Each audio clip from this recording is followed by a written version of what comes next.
Hoy, sabi mo sa akin kanina, ng babae yung may itlog. Bakit? Eh, ang mga lalaki lang ang may itlog at saka yung sinasabi nyo na bakit ang igsil sa babae. Aba, wala kayong itlog. Meron. Bakit lang? Meron. Ah, Meron yun. wala. Meron. Gusto mo, pakita ko sa'yo may itlog ako? Eh, saan mo yun? Itlog mo? Ba, Huwag mong pakita. sa amin lang ang igsil. Anong sa inyo? Kayo Sa dapat amin. ang sperm cell, hindi sa amin. Bakit? Kayo ba nanganganak? Ba, bakit? Ang tingnan mo, yung manok, pag nangingitlog, lumalabas sa kanilang puwet kasi yung itlog, kailangan lumabas. Eh, bakit yung itlog nyo lumalabas na? Woo! Paano mo mapapalabas? Oh, yan ang sinandi nyo, alam. Kaya kayo yung naglilimlim sa itlog namin, kaya napipisa, kaya nagiging tao. Sa inyo na napupunta.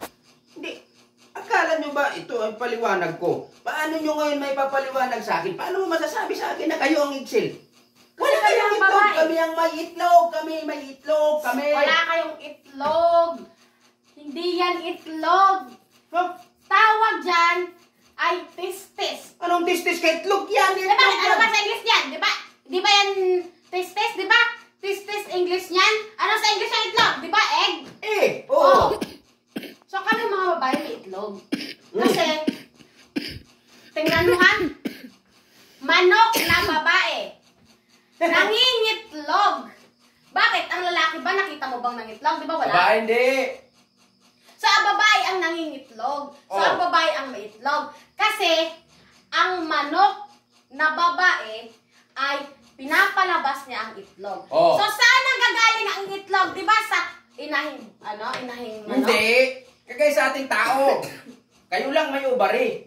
Eh kami sa amin nagagaling yung itlog. Ibig sabihin nun, kami yung may itlog, kayo ang walang itlog. Kasi sa inyo dapat, baliktad kasi yung yung siya sa kasi mali yan eh. Kasi ganito yun. Ang mga lalaki lang ang may itlog. Ang mga babae wala. Dapat kayo yung sperm cell, sa amin yung egg cell.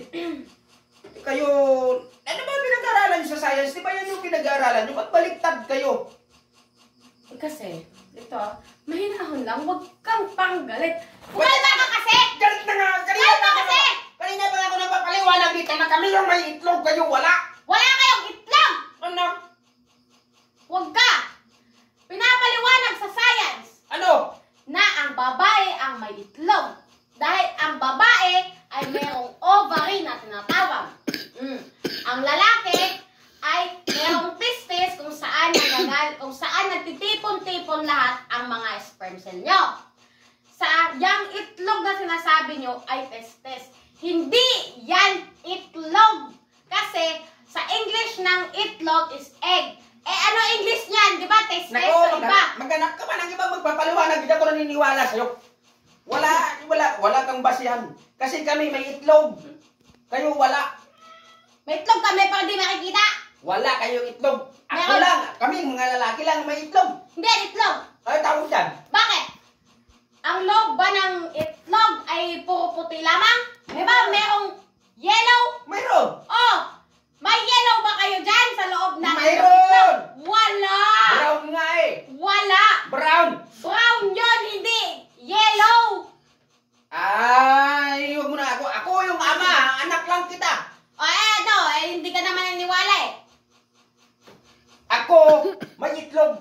Ikaw, wala. Kaya sa amin nagagaling ng mga lalaki yung itlog. Turuturuan mo pa ako. Ako yung tatay. Ako. Anak kita. Tatay ako, kaya ako yung nagagaalam niyan. Uli lang kayo siya. Yung na eh. Wala na. Tapos na natin pag-usapan na to. Bahala ka dyan!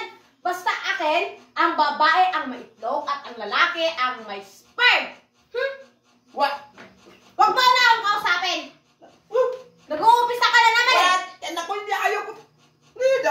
Tigilan mo na nga ako. Kami mga lalaki ang egg cell, kayo sperm cell. Manahimik ka na!